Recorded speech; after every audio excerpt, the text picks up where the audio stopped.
પૃથ્વી લોક ઉપર અનસુયા માનું પતિવ્રત એટલું બધું પ્રસિદ્ધ થયું કે એની સુગંધ ધીમે ધીમે સ્વર્ગના બધા દેવતાઓને પણ થવા લાગી. વૈકુંઠ સુધી માં અનસુયાના સમાચાર મળ્યા.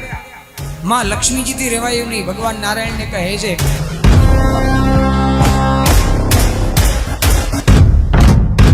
રામ, લક્ષ્મણ અને જાનકીજી યાત્રાનો પ્રારંભ કર્યો. માર્ગની અંદર અત્રિ મુનિનો આશ્રમ આવ્યો છે અને અત્રિ મુનિના આશ્રમની અંદર આવી વંદન કરે છે, પ્રણામ કરે છે. અત્રિ ઋષિના આંખની અંદર આંસુ આવી ગયા. ઓહો પ્રભુ, આપ પધાર્યા, પધારો પધારો, અમે આપની જ પ્રતીક્ષા કરતા હતા. 10 વર્ષ સહસ્ત્રાણી યયા તપ્તમ મહત્તપઃ અનુસૂયા વ્રતૈસ્તાત પ્રત્યુહાસ્ય નિબર્હિતાઃ. 10,000 વર્ષની કઠિન તપશ્ચર્યા કર્યા પછી ઋષિઓના વિઘ્નનું નિવારણ કરવું હતું. મંદાકિનીની પવિત્ર ધરા, એના ઉપર અત્રિ મુનિનો આશ્રમ. ભગવાન રામચંદ્રજી ત્યાં પ્રસન્ન બન્યા છે અને સ્વયં ભગવાન રામ માં અનસુયાજીની પાસે સીતાજીનો પરિચય કરાવે છે કે માં, આ જનક નંદિની સીતા એ મારા અર્ધાંગીની છે. આ લક્ષ્મણ એ મારો અનુજ છે, મારો નાનો ભાઈ છે. વિદેહ નંદિની ને પરિચય આપતા કહે છે, દેવી, આ માં અનસુયા છે જેને જીવનની અંદર ક્યારેય ક્રોધ નથી કર્યો. આ એ જ અનસુયા છે દેવી કે જેને પોતાના તપોબળની ઉપર 3 દેવતાઓને જેને બાળક બનાવી દીધા હતા. ભક્તમાલની અંદર નાભાજી આ કથાને બહુ લાડ લડાવ્યા છે. અત્રિ ઋષિ કરતા પણ અનસુયાજીની ભક્તિ છે ને એ શ્રેષ્ઠ બતાવી છે. અત્રિ મુનિ એટલે કોણ? તો કે બ્રહ્માજીની આંખમાંથી જેનો જન્મ થયો છે તે અત્રિ મુનિ, જેના વિવાહ દેવહૂતિની કન્યા અનસુયાજીની સાથે થયા છે, અત્રિ મુનિ સાથે થયા છે.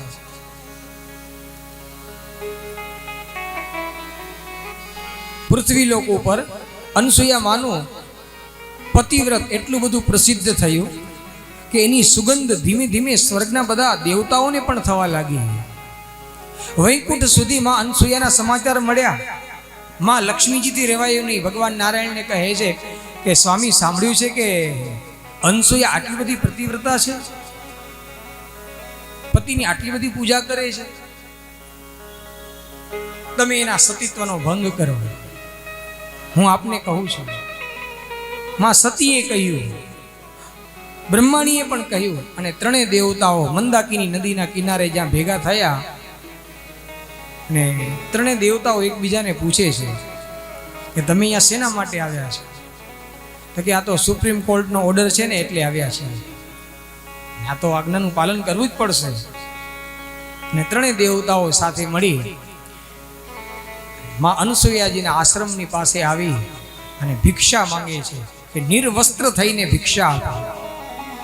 માં અનસુયા પતિવ્રતના પ્રભાવથી સમજી ગયા કે આવી ચેષ્ટા કરનાર કાં તો કોઈ એકદમ કામી પુરુષ હોઈ શકે અને કાં તો કોઈ એવું દેવત્વ હોઈ શકે જે મારી પરીક્ષા કરી રહ્યું છે. અને પતિત્વના એ બળ ઉપર કહે છે કે હું ભિક્ષા આપીશ, પણ એના માટે તમે 3 બાળક બની જાઓ. અને 3 દેવતાઓ બાળક બની ગયા. અને પછી માં અનસુયાએ પોતે પયપાન કરાવ્યું છે અને પયપાનની ભિક્ષા આપી. 3 દેવતાઓ એમના મૂળ નિવાસ સ્થાનની અંદર ગયાની થોડા સમય સુધી ઓમાં જ રહ્યા, અત્રિ મુનિના આશ્રમની અંદર. અત્રિ મુનિ જેવા આવ્યા તો જોવે કે 3 પારણા ઝૂલતા હતા અને કહ્યું, દેવી, આ બાળક કોના છે? કહ્યું કે સ્વામી, આ તો આપણા જ બાળક છે. અત્રિ મુનિએ આંખ બંધ કરી અને સમાધિની અંદર જોયું કે આ બધી કઈ લીલા થઈ રહી છે, તો ખબર પડી કે આ 3 દેવતાઓ જ આવ્યા અને અનસુયાએ પોતાના તપોબળના આધારે 3 દેવતાઓને બાળક બનાવી દીધા. જો પતિવ્રતની અંદર કેટલું બધું સામર્થ્ય છે કે તે દેવતાને પણ બાળક બનાવી દે. વૈકુંઠની અંદર ભગવાન નારાયણ નથી, કૈલાસમાં મહાદેવજી નથી અને બ્રહ્મલોકમાં બ્રહ્માજી નથી. એટલે 3 મહારાણીઓને પાછું એમ થયું કે હવે આ ગયા તો એ ક્યાં ગયા, કારણ કે આ બધી જે કરતૂત હતી ને બધી નારદજીની હતી. નારદજી જ્યાં જ્યાં જાય ત્યાં અનસુયાની પ્રશંસા કરી લે. 3 દેવોથી માટી નતું રહેવાયું. લક્ષ્મીજીના હાથના લાડુ ખાય તો કહે કે માં આ લાડુ બન્યા તો સરસ છે, પણ અનસુયા જેવા લાડુ નથી બન્યા. તો કેમ અનસુયા જેવા? તો કે એના હાથની મીઠાશ તો અલગ જ હોય ને, એ તો પતિવ્રતનું આચરણ કરનારી સુગંધ તો એના લાડવામાંથી પણ આવે. બ્રહ્માણીને કહે કે માં આ પૃથ્વી લોક ઉપર તો 4 કોર માં અનસુયાની જ બધી ચર્ચાઓ થાય છે.